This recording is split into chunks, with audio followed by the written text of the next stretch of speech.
Hi guys, এখন আমরা চলে এসেছি রবীন্দ্র সরোবরে। হ্যাঁ, ছেলের খেলার মাঠের সামনেই রবীন্দ্র সরোবরটা, ওখানটা দিয়েই এখানে চলে আসি বিকালের হাওয়াটা খেতে। আর এখানের এই বিকালের হাওয়াটার আওয়াজটা তোমরা পাবে, জাস্ট পাও, খুব সুন্দর প্রকৃতির হাওয়া। আর প্রকৃতির সৌন্দর্যের মাঝখানে বসে থাকতে কিন্তু বেশ ভালো লাগে। তার সাথে সাথে হয়েছে বর্ষা, বর্ষার জলে কিন্তু ঝিলটা পুরো ভরে গেছে। চলো এবার তোমাদের চারিপাশটা দেখায়, আর কেমন লাগলো সেটা কিন্তু বলো। দেখো ছোটটা ওখানে দাঁড়িয়ে আছে, আর এই যে ঝিলটা পুরোটা দেখো জল ভরে গেছে, পুরো জল ভরে গেছে। এত কিন্তু জল থাকে না, আর একটু জল নিচে থাকে। বর্ষার জন্যে কিন্তু পুরো জল ভরে গেছে, চারিদিকে শুধু সবুজ আর সবুজ, মাঝখানে আছে ঝিলের জল। আর এই সুন্দর বাতাস, বেশ সুন্দর লাগছে, কিন্তু বেশ আওয়াজটা খুব ভালো লাগছে।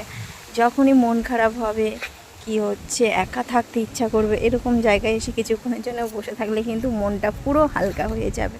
তোমাদের কেমন লাগলো অবশ্যই কিন্তু জানিও। আমার কিন্তু এই জায়গাতে আসতে খুব ভালো লাগে। সপ্তাহে 3 দিন এখানে আসি, কিন্তু 3 দিন থেকে এখন ছেলের স্কুল চলছে বলে 2 দিন আসি, শনি রবিবার করে। যখনই আসি এখানে এসে বসে থাকার চেষ্টা করি, খুব ভালো লাগে খুব।